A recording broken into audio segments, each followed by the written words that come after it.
Hello, good morning students. Welcome back to our social class. In today's lecture, we will start one new chapter, that is India's physical features.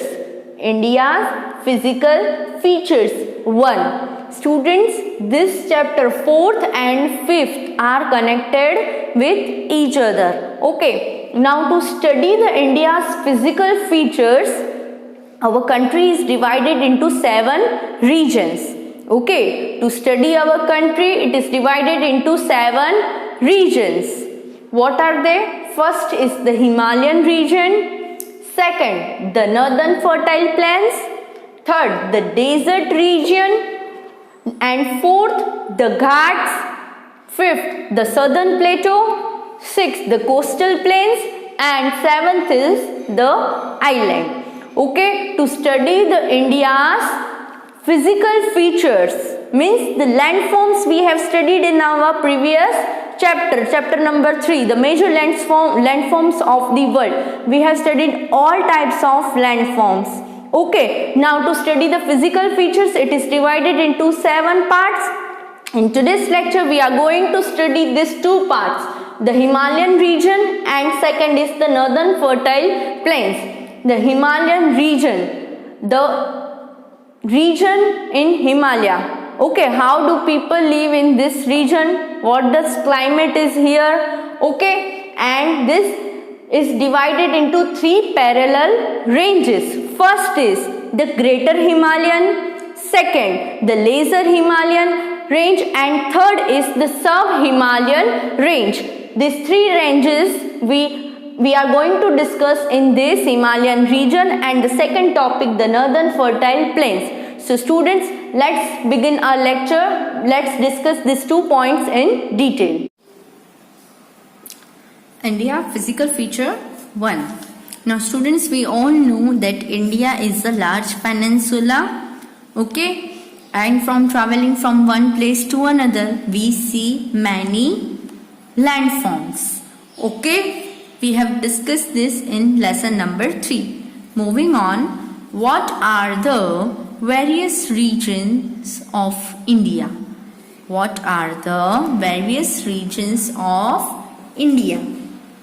To study the various regions of our India, we have divided our country in 7 broad divisions.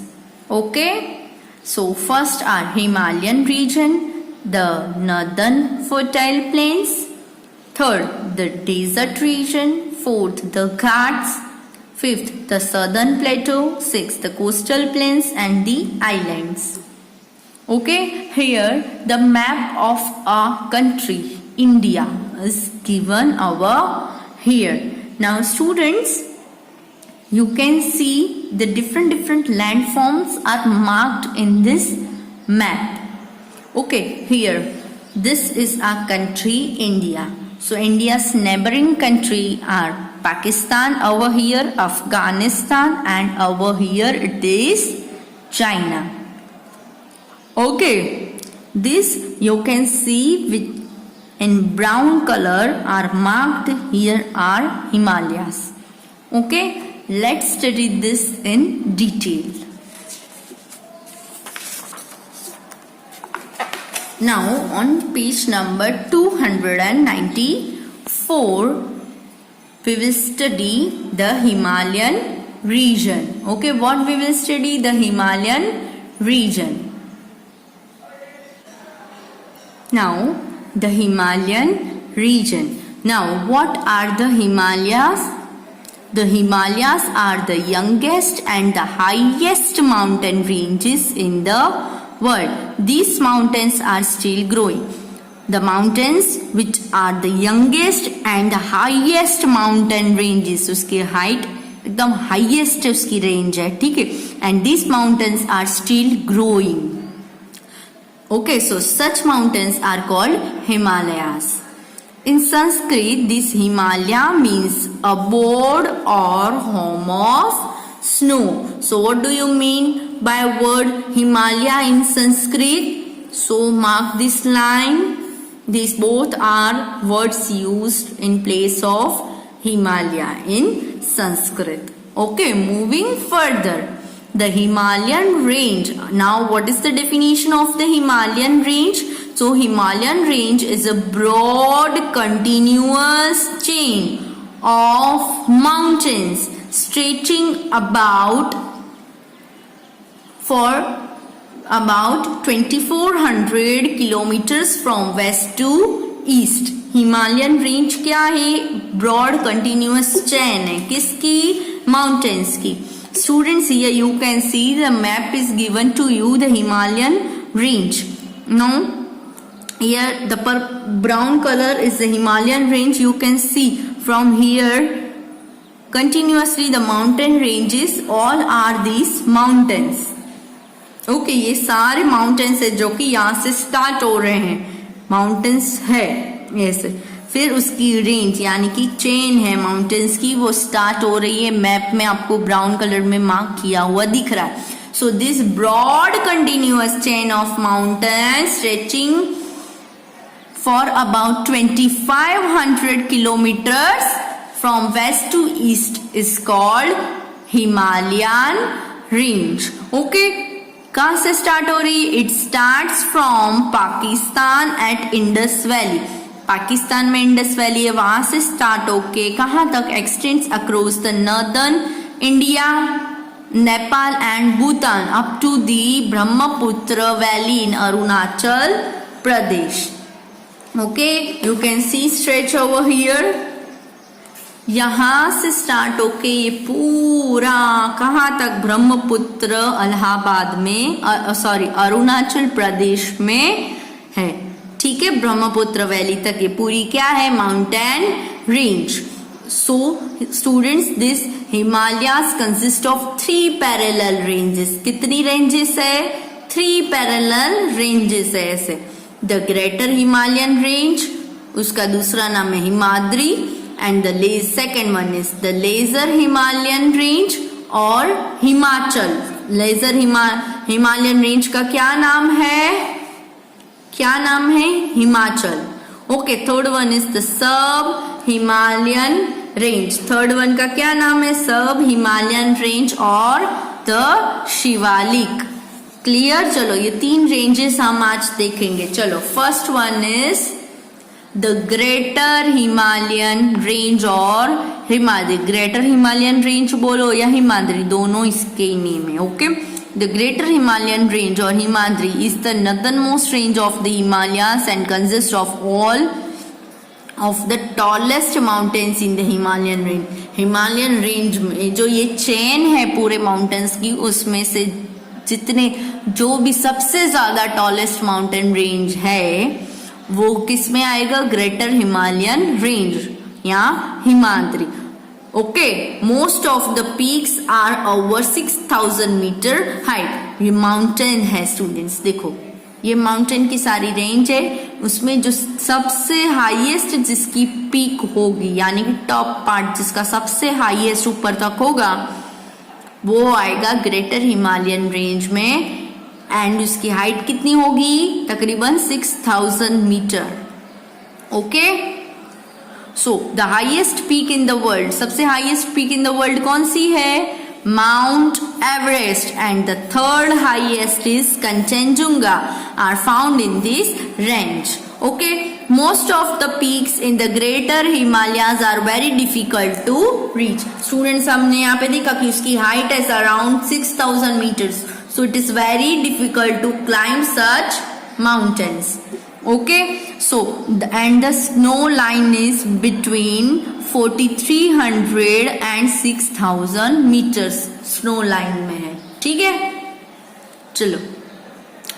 Second one is Lesser Himalayan range और Himachal. The Lesser Himalayan range और Himachal is about 80 kilometers wide. उसका wide यानी कि distance कितना है? 80 kilometres तक फैला हुआ है. And lies parallel to the Himadri, मतलब हिमाद्री के नीचे वाली लेयर यानी कि ग्रेटर हिमालयन के नीचे वाली लेयर को हम बोलते हैं lesser Himalayan range, Himachal. Okay, so most of the peaks are between, peaks का किसके बिटवीन है? 3700 and 4500 meters in height. This region has forest covered mountains and fertile valley. Now students, यहाँ पे fertile forest covered mountains and fertile valley है क्योंकि वहां पे snowfall, देखो ये पूरा एक बड़ा माउंटेन है, उसके नीचे ये जो रेंज है वो लेसर हिमालयन रेंज बोलते हैं, सेकेंड लेयर, ठीक है। तो ये पूरी लेयर ऊपर से जो रेनफॉल या स्नोफॉल होगी वो यहाँ पे आके इन माउंटेन्स पे कलेक्ट होगी। सो ये वाला एरिया कैसा है, मोस्टली फॉरेस्ट एरिया है एंड उसकी fertile valleys are also there. Okay, so next, the well known place in this region, ये रीजन में वेल नोन प्लेसेस कौन सी है, we all know Srinagar, Kangra, Kathmandu, Shimla and Darjeeling. Okay, so travel is difficult in these mountains. In these mountains, traveling is very difficult as there are very few roads or railways. Only limited roads are available and also railways. Okay, now moving further, third type of mountain range are Himalayan range are sub-Himalayan range or Shivalik range. Sub-Himalayan range or Shivalik range. The sub-Himalayan range or Shivalik range is the southernmost and the lowest range. Okay, the peaks are between peaks, यानी कि height कितनी है, between 900 to 1200 meters high. They extended, उनका area कहाँ से start हो रहा है, westwards from the river Teesta इन सिक्किम से start through Nepal, Uttarakhand, Kashmir, northern Pakistan तक, ठीक है। सो ये सब हिमालयन रेंज को हम शिवालिक भी बोलते हैं। So the Shivalik rise up from the great northern plains and run parallel to the other two ranges. एक माउंटेन की रेंज यहाँ पे है, उसके नीचे लेसर एंड उसके नीचे आता है सब Himalayan range. So these three ranges are parallel to each other. Okay, there are a large number of flat bottomed valley. Flat bottomed valley बहुत नंबर में यहाँ पे शिवालिक में मिलती है, तो उसको हम बोलते हैं धुन। Okay, Dehradun is the most famous of धुन। सबसे फेमस धुन कौन सी है, देहरादून। Okay, देहरादून।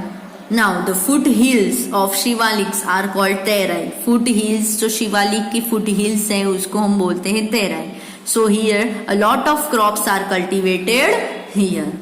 ठीक है, because atmosphere भी suitable होता है, even climate, water सब होते हैं उधर। ठीक है, moving further, the importance of Himalayas. Why are Himalayas so important to us? क्यों Himalayas important है हमारे लिए? Why? Because students, let's study the few importance of the Himalayas. The Himalayas protects the Indian subcontinent by acting as a barrier. Barrier means hurdle to the cold winds that blow from Central Asia. Listen students, यहाँ पे mountain है, ठीक है, Central Asia से जो cold winds आती है, okay, वो mountains, ये mountains barrier के hurdle के एज अ हर्डल एक्ट करते हैं। क्यों, जैसे कि विंड आई यहाँ से, ठीक है, तो यहाँ पे माउंटेन्स है तो वो उसको बीच में से कैसे जाएगी, तो वो डाइवर्ट हो जाएंगी ऐसे, यहाँ से और पीछे चली गई, वहां से आगे वो नहीं जाने देते हैं। ठीक है, तो एज अ बैरियर एक्ट करता है to protect Asia from the cold winds. Now the Himalayan range is the source of many mighty rivers that flows through the northern plains. Northern plains में जितनी भी rivers हैं flow होती है, Himalayan range उसका main source है। ठीक है, third one is the rivers of Himalayas bring down rich soil from these mountains and make the plains fertile. Now Himalayas में river fall होती है, तो रिवर अपने साथ उसकी फर्टाइल सॉइल भी कैरी करती है। We have discuss this in our previous videos. कि जो रिवर फॉल होती है ऊपर से पहाड़ से, वो अपने साथ फर्टाइल सॉइल भी नीचे आती है और नीचे आके वो फर्टाइल सॉइल एक जगह पे कलेक्ट होती है। ठीक है, जहाँ पे फर्टाइल सॉइल होगा वहां पे क्रॉप्स कल्टीवेशन अच्छा होगा। ओके, प्लांट फर्टाइल होगा, है ना। So the rivers of Himalayas bring the rich soil to us for cultivation. Okay. Fourth one is the Himalayas stop the monsoon winds from blowing away into Central Asia. Monsoon winds से Central Asia में चली जाए उसको भी stop करते हैं। This leads to widespread rain in the northern plains. ताकि यहाँ पे जो रिवर माउंटेन्स विंड है, ठीक है, वो यहाँ तक आई। अगर सेंट्रल एशिया में सारी विंड्स आ जाएगी तो रेनफॉल सेंट्रल एशिया में ही होगा। ओके, तो रेनफॉल को लिमिट करती है कि वहां वो रेनफॉल कहाँ हो, नॉर्दर्न प्लेन्स में हो। ठीक है। Last is they make it very difficult for enemies to attack India. क्या? एनिमीज मीन्स हमारे दुश्मन जो इंडिया पे अटैक करते हैं उसको प्रोटेक्ट करते हैं। कौन? हिमालयास। हमने मैप में पहले ही देखा। ओके, हमारे एनिमीज कंट्री है चाइना, पाकिस्तान। ओके, सो हमारे बॉर्डर पे आप देखो, यहाँ पे चाइना है, यहाँ पे पाकिस्तान है, तो वो कभी भी इंडिया पे अटैक करते हैं। तो ये माउंटेन रेंजेस है इतनी बड़ी बड़ी, ठीक है, वो हमें ये एनिमीज से हमें प्रोटेक्ट करती है ताकि वो डायरेक्ट हम पे अटैक ना कर पाए। ओके, चलो, now second type is northern plains or Indo-Gangetic plains. Northern plains or Indo-Gangetic plains. Which areas from the northern plains? अभी हमने पढ़े 3 layers of Himalayan ranges. They are parallel to each other. देखो ये 3 layers ये part में है। फिर उसके नीचे आता है जो ग्रीन कलर मार्क में आपको दिखाया गया है, the northern plains. The northern plains. Okay, so उसकी एरिया कितनी है? Let's C.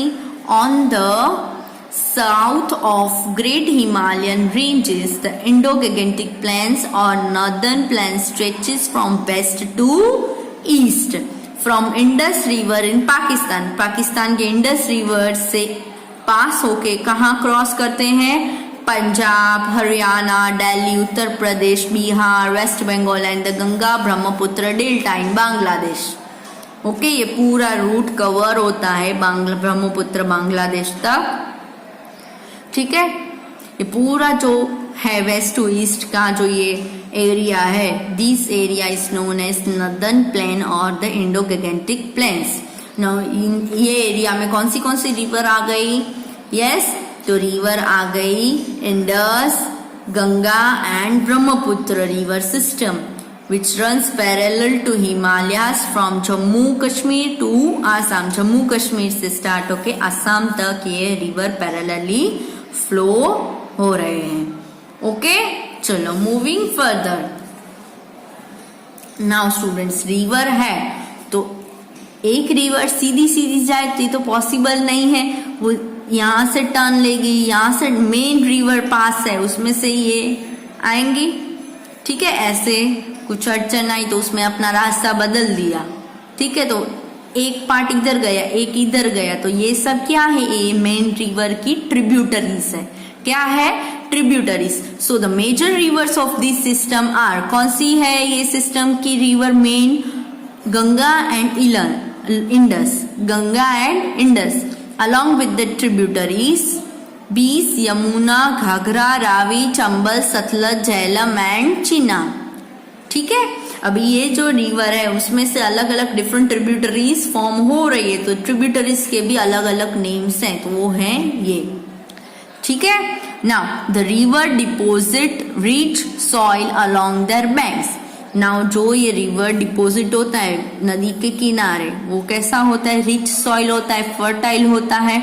So this soil is very good for farming. Okay, so the plains are flat and mostly treeless. So plains कैसे होते हैं? फ्लैट होते हैं और mostly treeless होते हैं। दिस मेक्स, मतलब ट्रीज कम होते हैं। क्यों? बिकॉज वहां पे फार्मिंग होगी। This makes it easy to build canals for irrigation. Irrigation facilities के लिए वहाँ पे canals बनाना भी easy होता है. There are many farms in the northern plains. Okay, so which are the cities over there in this particular region? They are Agra, Lucknow, Prayagraj, or another name of Prayagraj is Allahabad. Haridwar, Patna, Varanasi are some of the well-known places in this region. Okay, students. Now, try to write this words place means the difficult words in your fair note once and twice in your homework book. Okay, and also read this, refresh, recall. Okay, what we did in this chapter, the summary of this chapter is given over here. Okay. So students, I hope now this both regions are clear to you, the Himalayan region and the northern fertile plains. So I declared that chapter number 4 is our here. This remaining parts are given in our next chapter, chapter number 5, the Indian physical features 2. Okay, so rest of the parts we will discuss in our next lecture. Till that, bye. Take